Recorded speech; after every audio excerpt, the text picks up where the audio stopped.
জো শোবার ঘরের বন্ধ দরজার পাল্লা খুঁড়ে মায়ের ডাক তার কানে এসে ঠেকল।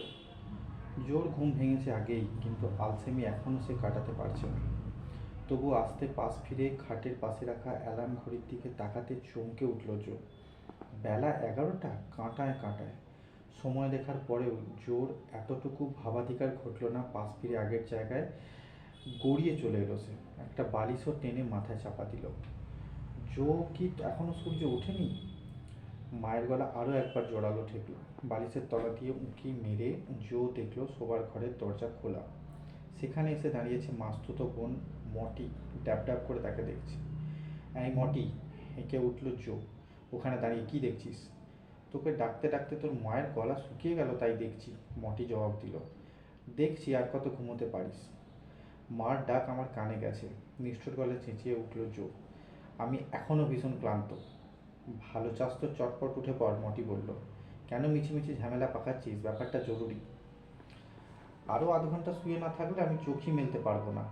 বলতে বলতে বালিশের নিচে আবার সেঁধিয়ে গেল জো। খানিক বাদে গা থেকে কম্বলটা কেউ টেনে নিল, স্পষ্ট টের পেল জো। এই, এসব কি হচ্ছে? দু হাতে তলপেট ঢাকতে ঢাকতে চেঁচিয়ে উঠল সে। কম্বল চাপা দিয়ে ফের তলপেট ঘাঁটছিস? হাসি হাসি মুখে ভাইয়ের দিকে চোখ পাকালো মটি। কী সব বাজে কথা বলছিস? রেগে মেগে উঠল জো। ফের মিছে কথা? ঝাঁঝিয়ে উঠল মটি। তোর বিছানা আর চাদরে নোংরা দাগ লেগেছে, আমি নিজের চোখে দেখেছি। সে ঘুমের মধ্যে হয়েছে হয়তো। মুখ নামিয়ে বিছানায় চাদরের মাঝখানটা দেখতে দেখতে বলল জো। ঘুমোচ্ছিলেন? ঠাট্টা সুরে বলল মটি। এই কথা তো আগেও কতবার শুনেছি, তোকে চিনতে আমার বাকি নেই। যখন এইটুকুন ছিলি তখনই আমার চেনা হয়ে গেছে। ও, চেনা হয়ে গেছে?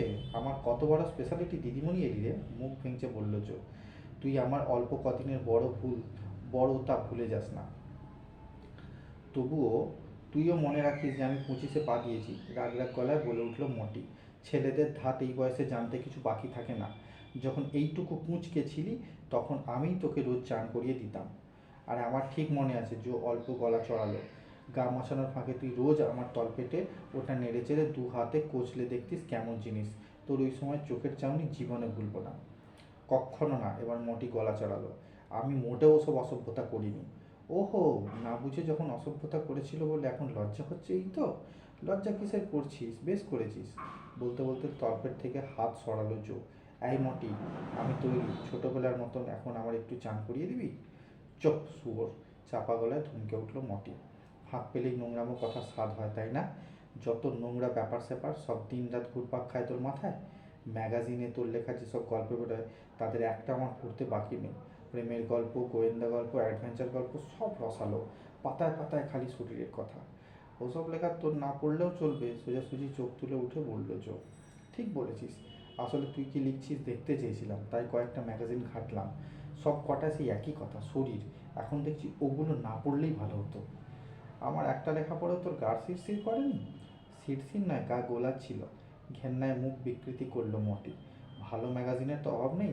Saturday evening post, coleus, ladies home journal. লেখক হবার যখন এতই শখ, তখন এইসব জায়গায় লিখলেও পারতিস। চেষ্টা করে দেখেছি, শান্ত গলায় বলল জো। মুশকিল হচ্ছে ওরা যেগুলো ছাপে সেসব গল্প আমার হাত দিয়ে বেরোয় না। এক মুহূর্ত চুপ করে থেকে জো বলল, তুই যতই গাল দিস আমার রোজগার কিছু খারাপ হচ্ছে না। ওইসব ম্যাগাজিনে লিখে আমি এক এক সপ্তাহে লেখা পিছু $15 কামাচ্ছি।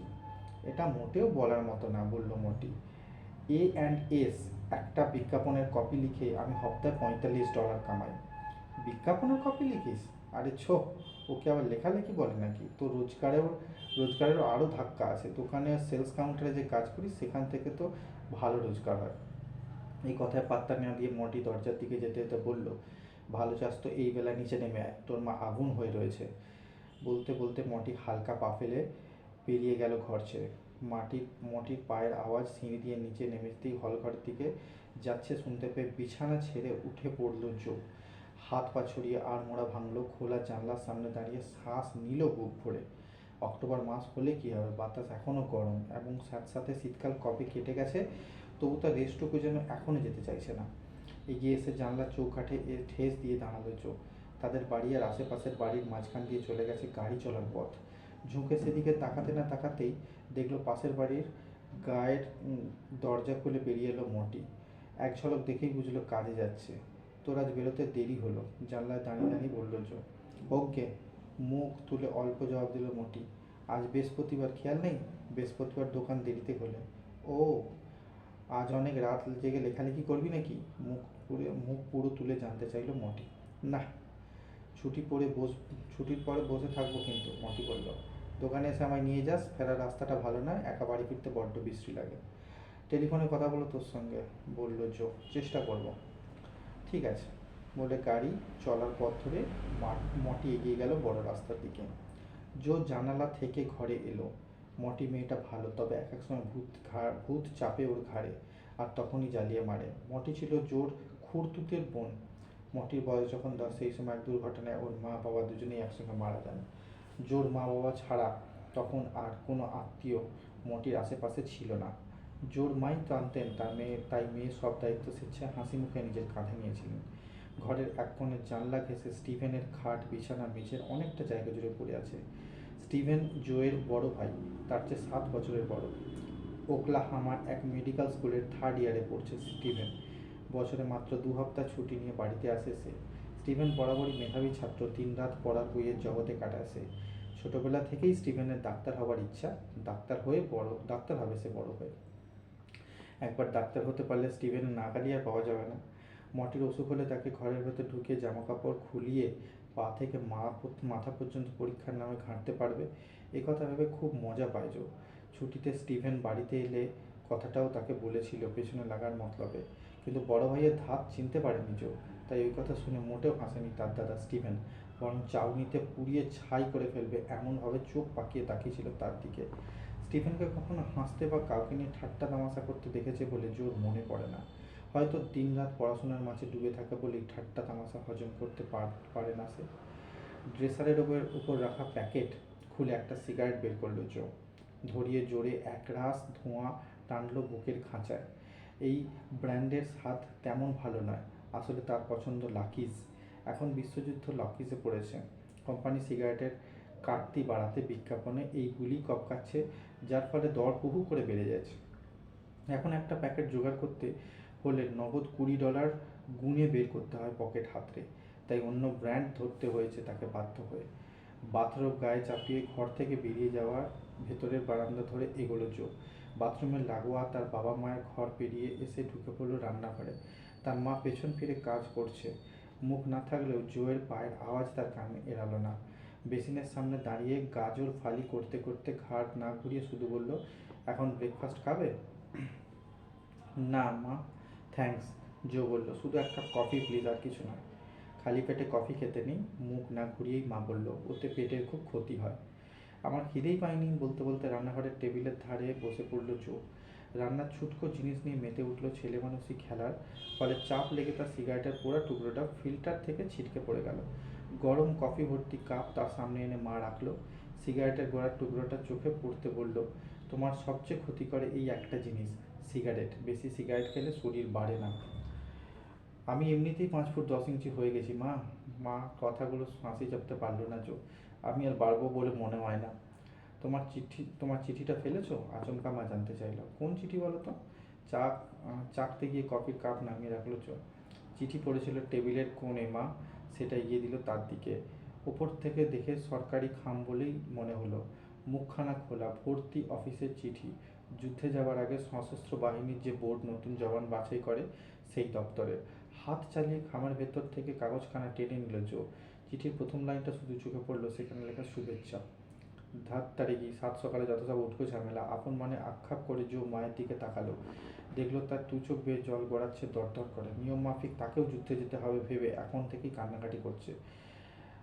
নাও দেখো কাণ্ড, মাকে চাপা গলায় ধমক দিয়ে বলল জো। এখনই হাত পা ছেড়ে কান্না জুড়ে দিলে বলি দুনিয়া কি উল্টেছে? ওয়ানে, মা ফোঁপাতে ফোঁপাতে বলল, তোমার স্বাস্থ্য পরীক্ষার জন্য ডেকেছে ওরা। 3 সপ্তাহের মধ্যে গ্র্যান্ড সেন্ট্রালে গিয়ে হাজিরা দিতে হবে তোমায়। চিঠিতে তাই লিখেছে। লিখলেই হলো? জোর মুখ গলা চড়ালো। গত 1 বছরের ওপর ওরা আমার 1A গ্রুপে ফেলে রেখেছে। আমার উপরের খবরের কাগজে দেখলাম নতুন জওয়ানদের মধ্যে মাত্র 40 জন স্বাস্থ্য পরীক্ষায় উতরোচ্ছে। কাজে কান্নাকাটি করে চোখের জল খরচ করো না। স্বাস্থ্য পরীক্ষা আমি পাস নাও করতে পারি, তেমন হলে বলবো বরাত জোরে বেঁচে গেছি। নাক মুছতে মুছতে মা বলল, এই ব্যাপারে কিছু একটা আমরা করতে পারি। তাতে আমার নিজের কোনো সন্দেহ নেই। জো হাসতে হাসতে বলল, এক স্টাফের সঙ্গে বাবার খুব ভালো দোস্তি আছে আমি জানি। তাছাড়া চেনা জানা আরও কয়েকজন আছেন যাদের সঙ্গে এ ব্যাপারে বিশ্বাস করে কথা বলা যায়। তা থাকতে পারে। মার গলা হঠাৎ কঠিন শোনালো। কিন্তু ওদের দিয়ে কাজ হবে বলে মনে হয় না। ফৌজি ভর্তি বোর্ডে হাঁ হাঁকে না করানোর ক্ষমতা ওদের নেই। আমার মনে হয় আমার মনে হয় উপায় তোমার সামনে একটাই আছে, স্বাস্থ্য পরীক্ষায় ফেল হওয়া। আচ্ছা, তুমি ডেলি নিউজের চাকরিটা ছাড়লে কেন? খবরের কাগজে যারা কাজ করে সরকার তাদের লড়াইয়ে পাঠায় না, ওই কাজটা তোমার ছাড়া উচিত হয়নি। হাজারবার বলেছি। জো হতাশার ভঙ্গিতে হাত নাড়ল। আমি নিজে ছাড়িনি, ওরাই আমাকে ছাঁটাই করেছে। ওই ওয়ানে ওইটাই কপাল পড়েছে। 1A গ্রুপে ঝুলে আছে এমন কাউকে ওরা চাকরিতে রাখতে চায় না। এসব লোক চাকরি বজায় রাখতে পারবে না বলে ওরা বিশ্বাস করে না। কেন, ওই যে কাগজের অত বড় নামী লেখিকা, সেই তো তোমার বান্ধবী। ওই মা কি ইচ্ছা করলে তোমার চাকরিটা রাখতে পারতো? জোর মুখে কথা নেই। কয়েক মুহূর্ত চুপ করে রইল সে। লেখিকা বান্ধবী মানে কিটি। কিটির 12টা বাজিয়েছিল বলেই যে তার চাকরিটা গেছে এ কথা মাকে কিছুতেই বলতে পারবে না সে।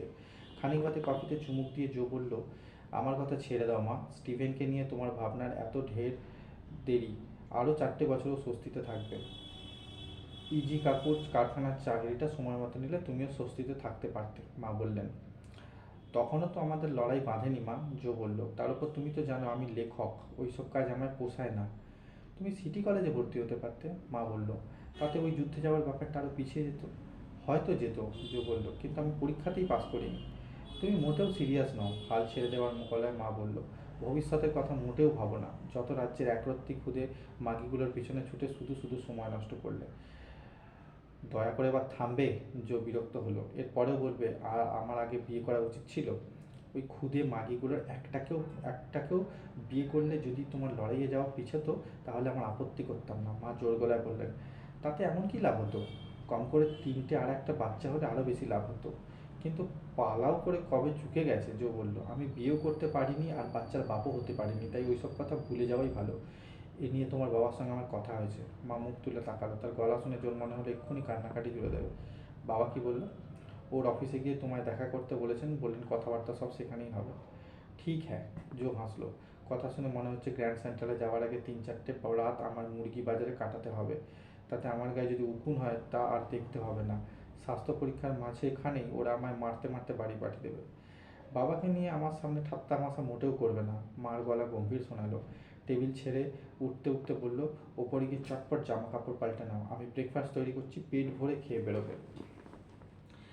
এরপর দুপুর। ক্ষুধার্ত মানুষের ভিড় উপচে পড়েছে পিটকিন অ্যাভিনিউতে। লাঞ্চে সস্তার খাবারের খোঁজে বেরিয়েছে সবাই। সেই ভিড়ের মধ্যেই ধীরে ধীরে পা ফেলে এগোচ্ছে জো। লিটল ওরিয়েন্টাল রেস্তোরাঁর খোলা জানালার বাইরে দাঁড়িয়ে ভেতরে উঁকি দিয়ে দেখলো এরই মধ্যে বেশিরভাগ টেবিল দখল হয়ে গেছে। রেস্তোরাঁর ভেতরে সদর দরজার এপাশে একপাল খদ্দের লাইন করে দাঁড়িয়ে। চেয়ার খালি হতেই এক একজন এগিয়ে এসে বসে পড়েছে। রাস্তার ওপারে লো উড পিটকিন থিয়েটারে ম্যাটিনি শোয়ের বিজ্ঞাপন টাঙানো হচ্ছে। এখন থেকে সন্ধ্যে 6টা পর্যন্ত টিকিটের দাম নেবে মাত্র 25 সেন্ট। কিন্তু ডাবল ফিচারের ওই বিজ্ঞাপনে জোর এতটুকু আগ্রহ নেই। একসময় যেসব স্টেজ শো বা ফিল্ম ওরা দেখাতো তার আগ্রহ ছিল সেদিকে। ডিক পাওয়েল, ওজি নিলসন, সেই জমানার মঞ্চে অনুষ্ঠান পরিচালনার সম্রাট বলা হতো তাদের। চমক দেখাতে তাদের জুড়ি ছিল না। আর সবাই যারা ছিল তার রূপলি পর্দার আকর্ষণে গিয়ে গিয়ে ভিড়েছে হলিউডে। হাঁটতে হাঁটতে আরও 4টে ব্লক পেরিয়ে এলো জো। দামি খাবারের দোকান এখানে নেই যেগুলো সেগুলো সব সাদামাটা, ভেতরেও তেমন সাজানো নেই বললেই চলে। এমনকি রোসেনক্রাঞ্চের 5 অ্যান্ড ডাইমের পিৎজা পর্যন্ত চোখে পড়ে না। অথচ মাত্র 5টা গলি আগে উলওয়ার্থের শোকেজে তা সাজানো হয়ে গিয়েছে থরে থরে। মোড় পেরোলেই তার বাবার বিশাল মুরগি কারবার দেখলে মুরগির হাট বলে ভুল হয়।